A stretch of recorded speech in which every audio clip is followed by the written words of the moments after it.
Capriato, the Service Aftermarket's podcast pioneer with the gold standard of aftermarket business podcasts. Join me for Aftermarket Insights as we advance the aftermarket. And as always, know that you'll learn just one thing. Find us on your favorite podcast listening app and RemarkableResults.biz or on my YouTube channel. Hey everybody, welcome. Carm Capriato, Remarkable Results Radio. Good to have you here. By the way, as you know, from the bottom of my heart, so thank you so much for being here and supporting the podcast and all the shows on the Aftermarket Radio Network.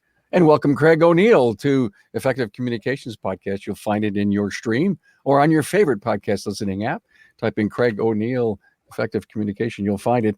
Hey, Tracy and I are going to be in Ontario, Canada. So if you're listening from the Great White North or any of those great border states, and you could probably drive into Toronto, join you and your friends in Ontario at the AARO event from September 12th through the 14th. Insightful business training, cutting-edge technical Linder Tech training is going to be happening there. Something for everyone. Join me and Tracy, as I said, at the exclusive reception and trade show. This event will sell out fast. I'm doing my keynote there. How do you get there is aaro.ca, aaro.ca. Hey, I'm with a great friend, Michael Smith. Hi, hello, Carm. Mr. Smith. How are you, my friend? It's good to see you again. I am great. Was with you a few weeks ago at a great peer group review where you made this incredible presentation on leadership. And then, of course, you flew into Denver, like, a day or two or a week later. Something like that. And you did an intensive leadership course. And Tracy, my daughter Tracy, was invited to go there. She went and she came home inspired, Michael. I'm glad. She's special, so I'm glad she was inspired. That's fantastic. She was inspired and she came back, and instead of me setting the agendas, she started to. Good for her. Good for her. Dad, we got to do this. Dad, we got to do that. And I would go to bed at night. As I said my prayers, I'd also thank Michael Smith.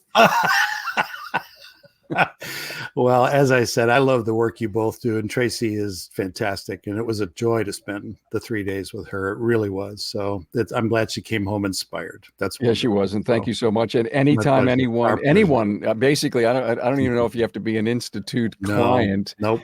You got to go to this intensive. Come on in. If you ever hear about it, you've got to go there.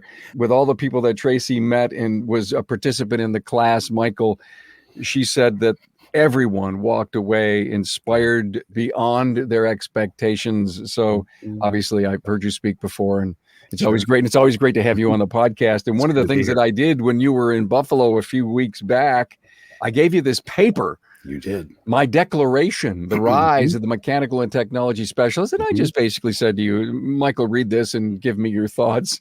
And of course you did give me your thoughts. As usual, I have a few, right? Yeah.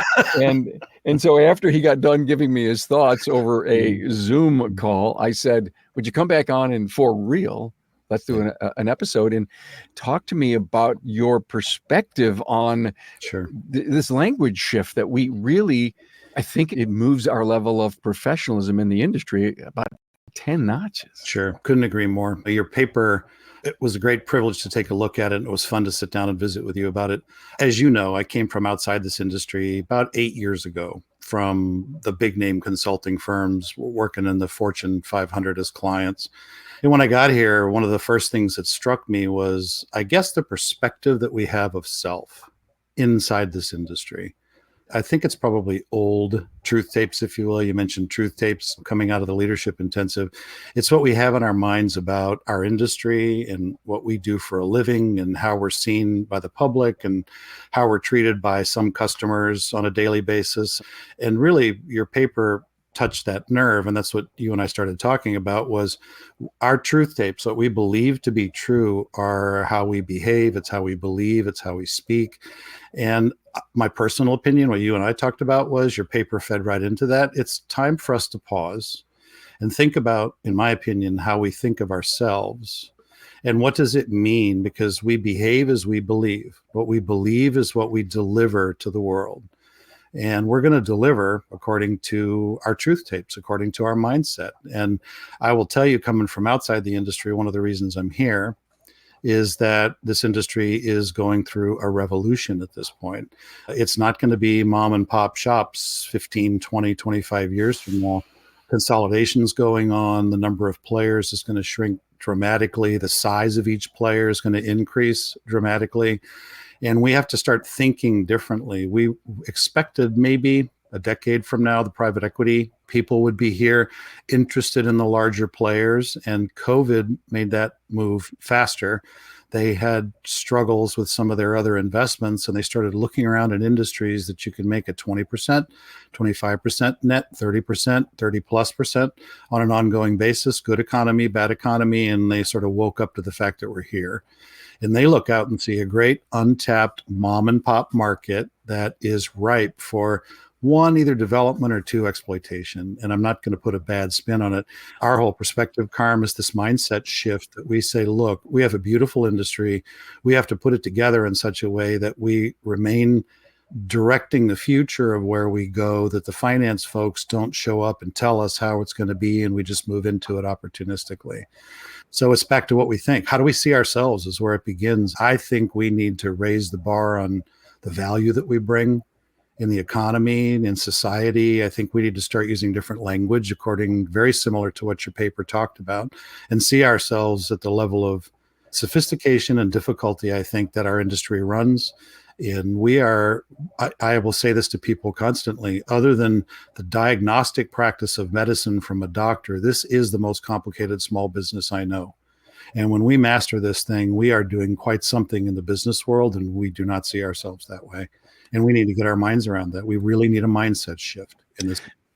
You're so right. Let me just help the people realize I got to get my hands on this paper. I call it a declaration. Yes. As much as it started out for me as a white paper, I said, what could this really be called? And basically it is. It's a declaration, just what I called it. Remarkable results.biz/rise, RISE, because I call this the rise of the mechanical and technology specialists. It's a language shift in the industry, to your point about being such a viable industry. We really are essential in all regards. And I don't think internally, Michael, our truth tapes tell us that we are viable, that we bring value to our people, we just love fixing cars and that's what we do. Wrong. And I know we're gonna talk about that. Yeah. But before we go much further, Michael Smith is with the Institute, is the Chief Strategy Officer. We are the Institute.com. My good old friends Cecil and Kent Bullard and the entire team up there. And I know you're a critically important part of that team. And it's good to see the way the Institute is looking down the road and saying, we need a guy like Michael on here to help our shops find not only their true north, but their future. Yep. Yeah, the future is unfolding significantly. And, it used to be Carm that a longtime shop owner had a couple of transition options when it came to succession, when it came to exit. And there's a wide range of strategies, a wide range of exits, a wide range of development paths to take now that they weren't here 10 years ago. It's my privilege to be standing in this industry. It kind of happened by accident over a coffee with a guy I met that happened to be in the industry and said, hey, can I pick your brain for a minute? And it kind of snowballed a little bit. And now I spend my full time doing this. I'll say this about our industry. There have been 50, 60 industry verticals before ours that have gone through the mom and pop to consolidation to bigger players, development path. It's our turn. We're on it. Because it's so complicated, we avoided that.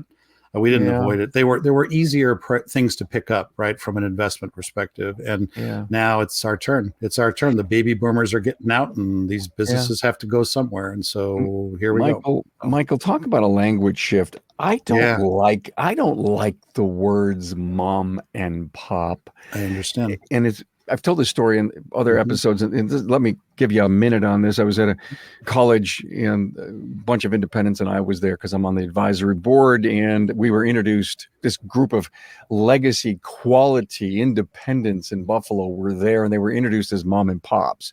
Well, last week the dealers were here, and now this week the mom and pops, and I got up and I nicely explained that you won't find grandma sitting behind the cash register in these businesses. So I was trying to help these people say, do I want to go work at a mom and pop? They think of a grocery store or a bodega. Or if I'm going to go to work for a dealer, and they go to work for the dealer, 2 years they're out, Sure. and they're in another industry because, Right. again, I go back to, do we have the respect that we need in all areas of our industry so that we can get pointed to? So anyway, Yes. don't consider yourself, who listens to this show, as a mom and pop, please. No, and please, and Carm, that's a great point, right? It's like I use the language from the perspective of people outside of our industry, seeing the level of evolution that we've come to in terms of the history of most of the other industry verticals. That's where that language comes from. That's kind of what we're talking about, is that break from that model that we are just a bunch of small business people out there with one shop, maybe two, maybe three. Kind of, it's a struggle. It's hard. This is hard work. The technicians are hard to come by. I'm using language that we use now, right? Not your language in the paper. It's hard to find good talent. There's not enough of it out there. All the things that we've come to believe, industry language, the self-talk, is deeply registered in our souls. And that's this, because you've heard me say it. I say to my clients that we talk about what's after the mom and pop phase. And I'm using the language in the face of what you just said. I'm carrying it. Yeah. What happens next? It's like we are going to enter into a different level of language, a different level of expectation. We're entering into an investment circle where the value of what we've built has a different, the language changes when we get there. And I say to my clients, I said, look, at some point, you're going to look at me one day and you're going to say, hey, you know what I just figured out? I don't fix cars. I'm a private equity investor in my own high value small business. And sure enough, you know, they register it. A little while later, they look and they go, hey, you know what I just figured out? Then they say that to me and then we laugh. Because it's that perspective, right? We're not just fixing, and I don't mean just like it's small, it's the hardest business I know. But it's not about fixing cars. It's about the value we bring to the community and the people that work for us and our customers and keeping them safe. They're huge contributions that we make to the world. And we see ourselves as guys that work hard fixing cars. And it's like, we need a mindset shift. That's what we're talking about. Okay, I'm gonna offer you a language shift for mom and pop. Are you ready? Go. I love it. Because when I listen to you, I get inspired. And here's my thing. And we've heard this word before, but maybe we've never said, that really fits us, solopreneur. That's a good one too. That's a good one too. Because to think about, I mean, I have these guts to say I can't work for anybody else. I fix great cars and then I write service and now I'm running my business. I have no clue how I got where I got. But what am I? I'm not a mom and pop. I'm a solopreneur. Absolutely. I've done this all by myself. Yes. And there's a point that solopreneurs have to expand and bring in a network and go out and get adult educated and listen to this podcast and listen to guys like Michael Smith and all our great coaches and consultants in the industry, and then blossom into that next phase you're talking about. Right. I have met so many people, Carm, in our industry, and it's like, so how'd you get started? It's like, well, I was the lead technician or the lead service advisor, and the owner that I work for got ready to retire, and it only made sense to sell it to me. And they went from a functional role, a production role, into an owner role. I will say in many cases without much preparation, no real thought process about how to get them ready to succeed as an owner. And they got thrown into it. It's kind of like they jumped in the deep end and splashed around a little bit and swallowed a bunch of water and then kind of pulled themselves to the side and got so. And eventually, everybody in this business that makes it teaches themselves how to swim. And you got to be pretty damn good swimmer to swim in this complicated business we're in, but it isn't an easy thing. And it's sort of, that's the track that so many people came down. And this solopreneur idea, the entrepreneurial idea, the fact that we're investors in our own life legacy, right? That thought process, it's a lot of times outside of our industry. And that's what you and I were talking about. It would be, we've got to change the way we see this and the value that we bring to society. And when we start thinking that way, we're going to start speaking differently. When we speak differently, it sets new truth tapes in our heads, and we're going to start to do different things, different ways. And we got to go there anyway, whether we like it or not. The industry is going to go down that road. You can stand there and shake your fist at the wind, but the wind is coming, right? So we have to be ready for this. And what we're talking about is, how do we get ourselves ready ahead of time instead of have it blow us away when the tornado comes? Because if we're not ready, we're going to fall into a world that we're in a place that we don't get the game, and we're going to be at a disadvantage at that point. I don't know about you, but I don't want to play a board game where the other guy's got the rules and I don't know how it works, and I watch him destroy me because I didn't know what the game was, right? He makes the rules every time you Absolutely. Yeah, every time you land somewhere good, the rules change. Absolutely. Right. So we got to get ready not to have that happen to our industry. So I love this. So I wrote this paper called The Rise of the Mechanical and Technology Specialist, and I've given keynotes all over, and I continue and I will continue over the next year. Yeah. I've been so wonderfully invited to just do this 20-minute to a half hour, really impactful language shift keynote. And you know what? It is good for an evolving company, Michael, to bring higher value into the roles inside the business, but for the client experience to hear a completely different way that you speak about your people, or which of your professionals is going to actually perform the job. That's what hit me so hard, is language to a degree is semantics, and we're just lazy about what we want to say.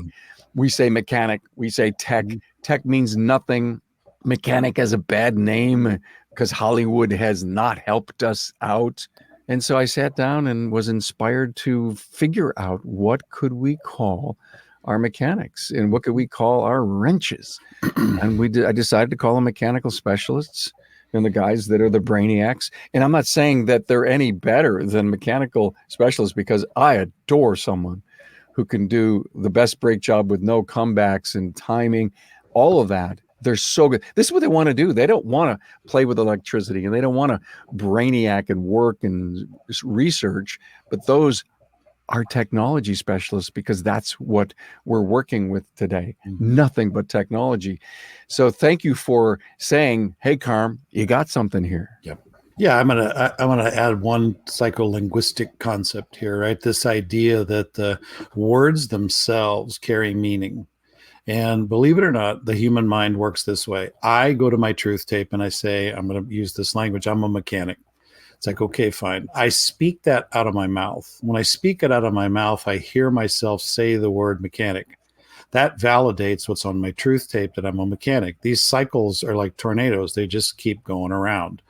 And so from the perspective that we don't change our language, that we get stuck in mom and pop, that we get stuck in mechanic, that we get stuck even in terms of your declaration, technician, right? We are technical specialists. We're mechanical specialists. We're the top of the game. Think about fixing a car, right? And I've never owned a shop. I've never fixed a car beyond changing my own oil. So I'm going to speak from what I see. I can't imagine lifting the hood of a car and looking inside and understanding the computers and the sophistication of what used to be a carburetor. Now it's fuel injectors and electric vehicles. Now, our young folks that are getting into this industry, the masters that have been in it for a while behind the front desk or back in the shop, are technical specialists. They're mechanical specialists. They're able to live in a world that most of us can't even comprehend at this point. And yet we look at ourselves as having this job where our fingernails are dirty every day and we go home. And again, back to psycholinguistics, back to what you're talking about, what we say to ourselves out of our own mouths has the greatest impact on what we believe about ourselves. But the funny cycle is, what I believe is what I speak I hear, what I hear is what I put back, and it validates what I speak the next time. What we were talking about, you and I, when we got talking about whether we should do a podcast on this, was this is an intentional change. We don't wake up one morning and suddenly see ourselves differently. There's a process of us literally having to consciously in the industry decide that we're going to change our lingo. And you do your keynotes and you talk about this stuff, and I'll keep teaching leadership intensives and talking about this stuff, and we'll work one by one with organizations that can hear what we have to say and spread this word and say, look, we collectively have to have a different perspective of who we are. And it begins with how we see ourselves, what we believe on our truth tapes, but immediately that we have that truth, we speak it. And if we speak back into the old language from the vision that we have of the new world, we reinforce the old language, and we, in some ways, stay stuck. We stay stuck in the tar baby, right? Our hands are in it, our feet are in it, and we can't get out. Yep. And it's one of those deals where this will take a conscious effort at an industry leadership level to decide what is the language that we use. You've proposed a couple of great starting points. Maybe that's the end of those roads there. There's a lot more that needs to be done. And it will feed back, the words themselves will feed back into how we see ourselves. And how we see ourselves, when the level goes up, the words will go up. We will change. I'm going to tell you, I've helped a handful of super stars in this industry walk into private equity offices and speak private equity language in their terms. And those guys sit across the desk, I kid you not, with their mouth open. They don't expect us to walk in there and speak in their terms, to understand their world. And if we don't know how to walk in there and do that, we use their language. We absorb their language into our thinking while we're getting ready to talk to them about their language. It makes us stronger, broader, faster, right? Kind of a thing. And so from the perspective of, this is not just a magical switch you switch going into a meeting and switch it back when you go home. It's an entirely different culture in our industry. And that's what we have to set about, in my opinion. Leadership in this industry, you, the privileged seat that I sit in, the other people that we know, we have got to sit down and have this perspective to raise the bar on what we do. And when we believe it, brother, we will speak it. When we speak it, we'll act it. When we act it, then more people will come to believe it. And we're declaring the future of our industry, not the people who look in and go, I wonder if I could take advantage of those guys somehow. They're still thinking like small business people, right? That's kind of what you and I were talking about. This is the beginning of something really, really big in terms of the value that we bring to society. Hey, it's no secret. We're facing a technician shortage, and Napa Auto Care has a solution with the Napa Auto Care Apprentice Program. The program was pioneered by one of our own. Pete McNeil and Master Technician Jake Sorensen from McNeil's Auto Care in Sandy, Utah, realized that the problem of not having technicians available for hire was not going to solve itself, and decided to take action and look at a different audience of individuals available for hire. A focus was put on younger individuals with the right passion, desire, and attitude to work in the automotive repair industry. Jake and Pete sought after these individuals and developed a technician apprentice program to give them the training needed to become a successful technician in today's world. The Napa Auto Care Apprentice Program includes a comprehensive 9-stage curriculum that includes a variety of types of training, and they are classroom training videos exclusive to the apprentice program. Now, these videos provide in-depth training from a successful master technician. Also, Autotech classes with instructor-led courses offered through Napa Autotech and Autotech e-learning. This web-based e-learning is designed to target specific training topics. And finally, hands-on learning. The apprentice will apply the skills gained from the classroom training videos, Autotech instructor-led training, and Autotech e-learnings in the shop with the guidance of a mentor. The apprentice program curriculum is competency-based, meaning an apprentice can move through each stage at a pace that best suits them. Most apprentices complete the program within 2 years. Upon completion, apprentices will have earned ASE G1, A4, A5, and AC certifications, adding industry validation to the skills an apprentice acquires. Look, having an apprentice in your shop will ultimately benefit your bottom line as they advance through the program. And in most cases, as the apprentice develops their skill set producing billable hours, you'll begin to see a growth in your gross profit by stage 5. One of the largest barriers to entry for individuals looking to enter the automotive repair industry is the cost of tools. Now, keep your apprentice motivated with an apprentice toolkit. Now, Napa Auto Care has worked with our supplying partners to offer an exclusive comprehensive tool set, including a 4-drawer tool cart for all registered apprentices. Hey, to learn more, members can visit member.napaautocare.com. Michael, I love what you just said about using our language. And if we make this commitment and this shift to rename the roles that we have for the sake of the professionalism of our business and of our industry, can you imagine the customer walking in, because we've used this language, we committed, it's in our culture. The customer walks in one day and says, hey, do you have a specialist who can fix this? Instead of saying, do you have a mechanic who can fix this? Sure. When you walk into an Apple store, I'm not an Apple user, but I know the experience because I have a lot of family. You walk into that store, you don't expect them to kind of try to be figuring out what it is, the value of they have this culture built where they understand what they have, what they offer. People come for that experience. They come for that level of thinking. They have a picture in their head walking into it. You know, there's no way this is going to happen by serendipity that will eventually start to think in higher value terms, build higher value organizations if we don't make this a conscious activity. And that's where what you and I were talking about was it begins with a thought process. It begins with a heart change. The language will follow that. But if we don't change all of that at the same time, we can't just have an idea and go back and use the same old language and have this new future manifest. The mind, the humans don't work that way. It has to be a different process. It has to begin with us, and we have to really vet this and make decisions collectively about what we want this industry to grow up and become. Because it will be different in 25 years, and either we've got a heavy hand in it, or we will have been purged from it, and it'll be done the way other people want it done, and we're not going to be the beneficiaries. There's the magic. There's the magic. We have to have a heavy hand in it. Yes.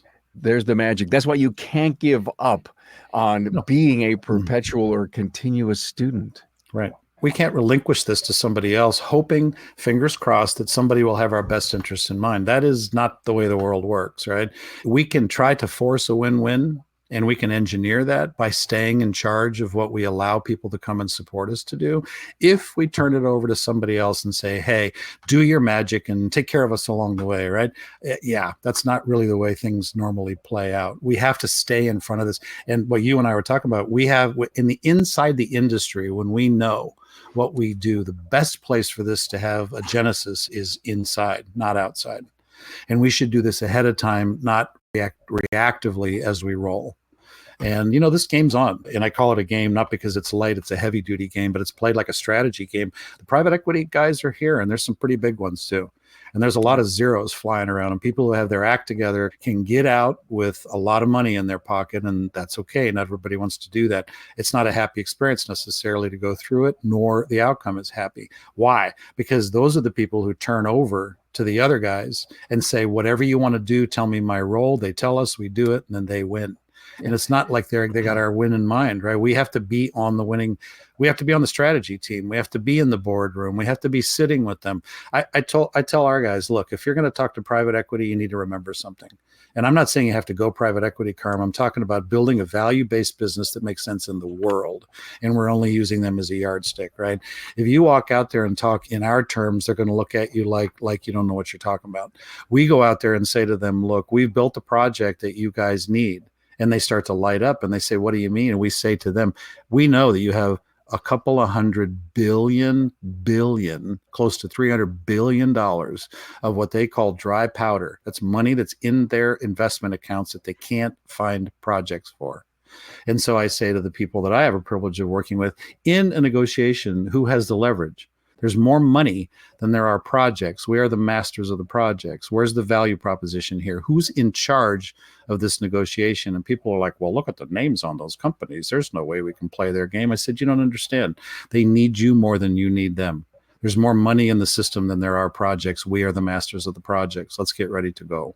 This is what I'm saying is we have to see this vision. We have to understand that we are the only ones that are going to control our industry to bring our own vision of a legacy to bear in the world. If we don't, it's not going to happen. And I get to meet so many people, Carm, that I have so much respect for. So many of them even are in the baby boomer range. And they're like, I put my life into this thing. This is my lifeblood. This is my commitment that I made to my community. I don't know what to do at this point. Right. And that's... Here we are. Michael, you said there's so many zeros flying out there. And I thought about, okay, but you got to earn that zero. You just can't, I'm a boomer and I've got my whole life in this thing and somebody's going to come by and pay me $1 million or who knows 10 for this business that doesn't flourish, isn't viable. And the whole point is you can make this sound so exciting, but you got to work. Yes. You got to work to that point. And I'm not going to offend anybody on this podcast when I say this. The fundamentals of the business to get to a net profit number that's sustainable and stable over time, where you have a team that's dialed in, leadership that can do this consistently over time. Your customers are the best customers for your company, and you have them locked in relationship with you. Guys, that feels like a successful business in our industry. From an investment perspective, that's the baseline. You don't get to have the next level of conversation unless you have that in your hand. I join you in this. There are lots of people who haven't really dialed in the foundational stuff all the way, and they struggle for 30, 40 years. And at the end, when they get there, they didn't build the foundation. The fundamentals aren't in place. And they frankly haven't built something of enough value to make it worth an outside person looking in and saying, now that's a company I'd be interested in having a relationship with. And it's not that it can't be done. It's to some extent, it's a lack of exposure to the knowledge. Usually my experience is it's not somebody saying, okay, I see how to do it. I choose not to. I'm going to work my whole life and build something that doesn't have transferable value. And in the end, I'm going to be hurt. Right? Nobody gets up in the morning and says that. We do it because we're busy. This is a hard business. We don't put the time in, whatever. And we don't have the foundation even to do the things that you and I are talking about. It's like, if you don't run that stable, profitable business over time, you can't even do layers 2, 3, and 4. And sadly, this is kind of what you're here for, and I'm here for very similar things with different ways of delivering it. We're trying to help everybody who's in this business to get a little bit more, a little bit smarter, a little bit wiser, a little bit another tool to work with to continue to take it up a notch, because this is way too hard to work to be doing this for 40 years and retire and not be able to pay your retirement bills. This is we can't let that happen. We have to do the best we can to stop that. Yeah. It's not okay. Part of what I love to do when I do interviews with people like you, anyone that I've ever interviewed, is I listen so intently and I'm moved by language, because everybody has different perspectives, Michael, okay? You said transferable value. Right. And I am not sure that so many of the listeners that we have out there and some of the legacy shop owners that we have appreciate those words, transferable value, even if it's to my son or my daughter or my manager. You just can't walk away and say, here, ask mom how we manage the checking account. No, that's not even good. How many guys I've interviewed that said, yeah, mom and dad finally died and the business is mine. We didn't have any money in the banking account. I didn't. And the son says, I didn't know. And so the legacy, I guess the words that are coming in here, the legacy is you've got to build transferable value. Yes. I walked into the industry 8 years ago and I heard, learn to work on the business, don't work in it. And everybody kind of goes, yeah, let's work on it, not in it. It's like, okay, Carm, this is what we're talking about.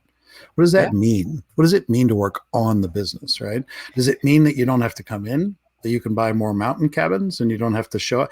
What it means from a value business perspective is to say, look, and this is my lifetime legacy. Let me put it this way. In industry, any industry, we know what makes a valuable business. We know what makes a not valuable business. And part of the conversation we've had is, how do you fix cars? How do you keep the cash flow going? How do you have relationships with parts companies? None of that stuff is unimportant. It's all critical to foundation to be able to go forward. But a business that has value based in it and isn't transferable, or a business that's transferable and has no value in it, does not make the final outcome of a life of a personal private equity investment in my business worthwhile. Does that make sense? It's one of those deals where if it's not transferable, you're not going to be able to transfer it if you're the guy that's in the business, who's at the front desk finishing the sales, back in the back shop making sure that quality happens. You're the one that's doing all the vendor relationships. You're arguing over the warranties, whatever. If that's you, you're not working in it. You're not working on it. You're working in it. How do you transfer that to the next investor, whether it's your son or daughter or your lead key employees or even an outside investor, unless you can step away from it and it runs without you as well as it did before you? You haven't gotten to the point where you're working on the business anymore. And these are fundamental conversations that I want them to have when they're 5 years into a business they're going to hold for 40. I want them to have 35 years of value building from a transferability standpoint. I want them to know what a private equity company looks at, a balance sheet or an income statement or a cash flow statement. What are they looking for in terms of knowing this is a company I'd like to join financially with my assets, right? Versus one that they go, no, there's nothing here. And the sad part of it is the private equity world, Carm, says that 80 to 85% of the boomer-owned shops in our industry, this is an estimate, obviously, 80 to 85% of them are not value invested enough to be worth purchasing from an outside person. That means if the lead tech doesn't buy it, or you don't have a kid who's going to take it for you, you got nothing. You got nothing that somebody will pay you for. And that's it's not okay, right? That was my next question. My next question was, I'm 60 years old. I have a shop. I've been doing this for 30 years, ever since I was a kid. Do I have time to create transferable value? Yep. Here's my answer to that, right? I sometimes meet boomers who are worn out. Brother, we've all met them, right? Beat to death. Beaten to death. They are so tired, and they listen to me and they go, wow, where were you 25 years ago? Right. Not picking on me. It's just like, oh my gosh, it's like I missed the window. Right. Yeah. And then I say, do you want to learn more and do what you can with what you have left? And some people are in surrender mode, right?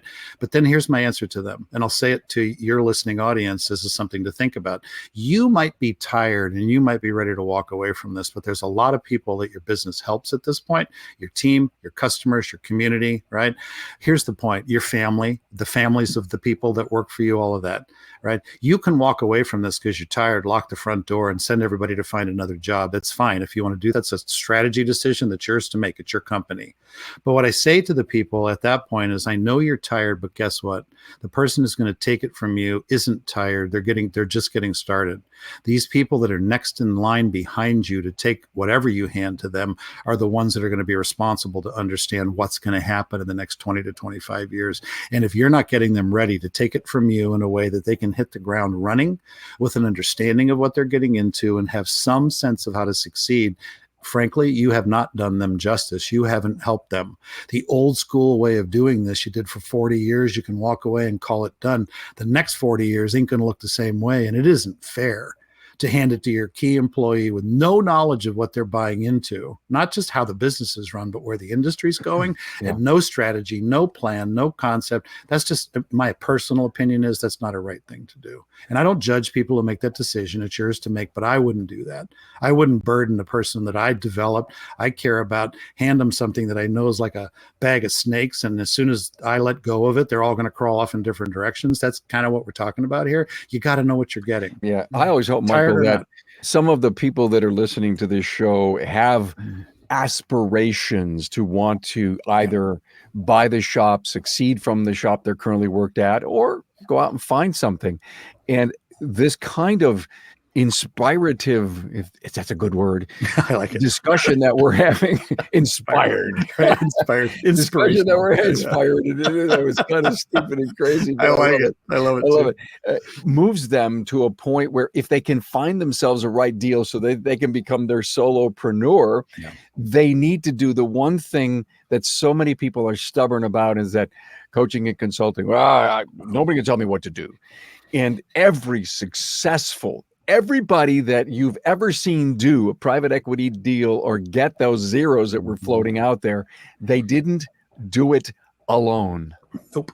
One of the things that we know about the path to Mastery.Carm in any subject that you want to become a master in is that involves the more of a master you become, the more you come to realize there's even more that you don't know. I'll say this without picking on anybody in particular. There's an arrogance at the beginning of something that once you learn a handful of skills, you're going to become all that, right? You're kind of getting there from here. The longer you do this and the more you realize that there's a deeper and deeper, broader pool that's ahead of you, the bigger question. And I guess where I'm going with this is, there's a maturity that goes with saying and surrendering to what you don't know, and saying, I can learn all the hard lessons by face planting in the gravel over and over again and be pretty damn smart at the end. Or I can turn to either a peer group or a coach or a teacher, whatever, however you're going to do the learning from other people who've experienced it. Take it in, add it to your repertoire, put that tool in your box without having to go to the hospital for the road rash healing, right? And accelerate this. And you can get farther, go bigger, go deeper, go faster if you lean into other people around you who've been there before you, learn from you. This is kind of an opportunity people have. Be stubborn, do it themselves, stay stuck in old thinking, be forced into new thinking, or stop and go, maybe there's something going on here that I should dig into. And it's those people that do that enable themselves to open the doors we're talking about. Go out there early in the industry. We know how change works in a group, right? The first 5% of any big group of people changes because they're the change agents. They love this stuff. They want to learn. They're risk takers. They're going to try it. They're the immediate beneficiaries, whatever. The next, 15% looks at the first 5%. Now you got 20% that have committed to make the change.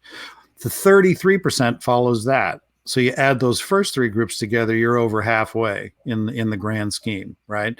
So what we're talking about is, are you comfortable being out there in the first 5% in the things we're talking about? Are you prepared to change the language in your life and look out and see a vision of a grander industry that has more influence and that can carry what we believe forward into the changing future that we're not going to stop? Like I say to people all the time, well, what if I don't want to go corporate and do all this stuff? It's like, you don't have to, but you better have a damn good individual, unique value proposition that you can park yourself in an obscure corner of the world and keep doing what you're doing and have all the scale build around you and have it not drive you out of the business. I'm not threatening you. I'm just saying to you, you can do it, but it's not every company that can figure out how to pull that off. Our industry is rolling down the road of bigger, more sophisticated players. It's where we're going to go in the next 10 to 15 years. It's happened 60 times before. So we know what's in front of us. And so it's like, my recommendation is understand that, at least to know, do you want to play or not? And if you don't want to play, then think of the people behind you who are going to have to learn how to play it. And let's get ready for this. And now we're right back to what we started this podcast about, was what's the expectation set? What's the vision that we have? What's the language that we use? What are we actually trying to build? And if we don't sit down and think about it ahead of time, how could we possibly strategically build to an end point that we want if we can't even see and talk about an end point? I mean, we're going to end up wherever we end up, which is God knows, right? In every different direction we can think of, with no concentration, no language change, no value shift for the owners of this phenomenal industry. Everybody's going to end up in a different place, which means that we've lost our opportunity to have this centralized discussion, to teach each other ahead of time, make your own unique decisions, and then we sort of move in aggregate together and go someplace we were not going to go if we don't do that. That's the vision you and I talked about. It is chaotic, right? Yeah, right. Chaotic. It's too chaotic. Who would want to live in a chaotic industry? That's what we're in right now. It's every man from every person for themselves, it is. Right? By the way, it's a wild thought. We work so hard in our industry with coaching and consulting and peer groups and networking. Oh my God. And the guys and the ladies that have gotten involved in it, they found nothing but greatness in their learning curve and in their business and their people and their community and their customers. Okay. Is it going on in the plumbing and the carpentry business and the electrical business? I'm just HVAC business, all these other skilled trade businesses out there. I'm wondering if they're struggling like we are. Some of those industries are further down the evolutionary trail than we are. I'll say that. My idea about why this is, I have a theory, and that's that those are easier businesses to do. Fixing an HVAC machine has only a handful of moving parts, and I'm not downplaying that business. There's lots of different brands and all the things we fix. I understand. But there's not a million moving parts in an HVAC machine stuck to the back of your house. You go out there's a couple of fundamentals, you fix it, you move on. Again, this is not critical of them. It's simply to say there's easier ways to make a living than what we do. And everybody would admit that. If you're in the middle of this, it's like, oh my God, some days, right? Yeah. So the kind of concept here is, why did they go first? Why are they further down the road? Because frankly, it's easier for an investor to get their arms around what the value proposition is of an HVAC company or a roofing company or a landscaping company than it is to get our arms around what we do. And while this has been sort of on hold because of the complexity, guys, it's getting increasingly complex as we go. You all know the technology that the car companies are cranking out like crazy. And by the way, just to throw this out there for a future podcast, probably, the OEMs are reconsidering their engineering at the deepest level, not just around hydrogen or electric. It's the concept of who's going to drive what vehicles in the future, who owns them, who drives them, who orders them. Are they big fleets? I mean, all these connectivity questions and technology, drivetrain questions, and autonomous vehicle, ADAS questions, all this stuff, brothers, in the mix as well, right? Yeah. Which means that we're sitting out here, and here's my point, from an investor perspective, it's like, oh my God, it's complicated now, and it's accelerating in its complexity. And all I got to do is look at the OEMs and realize that they're struggling to see clear futures for themselves, knowing that that's a part of our life too, right? Which is not a bad thing. It's just like, wow. It's the lifestyle need of travel and transportation. And will their customers be Uber people only? I mean, to your point, I love the fact that there's so you like my declaration? I do. I thought it was great. I do. I absolutely love it. I love the implications of the language change and how it changes our mindset and how it changes a perspective. Again, the language and the mindset changes our behavior. It changes what we consider sane in our industry and what we actually deliver in real life. And so we're the only ones that are going to raise the bar on our own self-expectation. Nobody's going to come in from outside and say, I'm going to do you a favor and hit you with my magic wand and make you see yourself differently. We're the only people who are going to be able to recurate that. And so we have to try. We have to get on this, right? And I say in the paper that, you've got to buy in and you've got to own this. In fact, I was told by a group that I presented this to way back. I think it was the first week of December. I presented this to a peer group of shop owners. I would much rather call auto repair specialists, because I don't like the word shop anymore, because anybody could have a shop. Okay. I don't like shop. I know. Shop reminds me of when I was in high school and we did wood shop, metal shop, print shop. Okay. Anyway, I digress there for a minute. But I was language, thinking of the whole language shift. If you own it and you have it and you make it part of your culture, internal and external, imagine a customer one day coming into the shop. Just imagine this. And they say, my adaptive cruise. Ooh, what do you know about that? Well, my adaptive cruise just doesn't seem to want to be keeping something. Anything recently happened to the car? Well, yeah, I was pulling into a parking lot and I went a little too far and I bumped into one of those concrete stanchions that was in front of the curb. Oh, okay. They say, do you have a calibration specialist that could look at it for me? Now you know you won. Now you know you won. That's right. And I'm thinking like owners, right? The people who are the owners and the people who are listening to this podcast, they're certainly not all owners.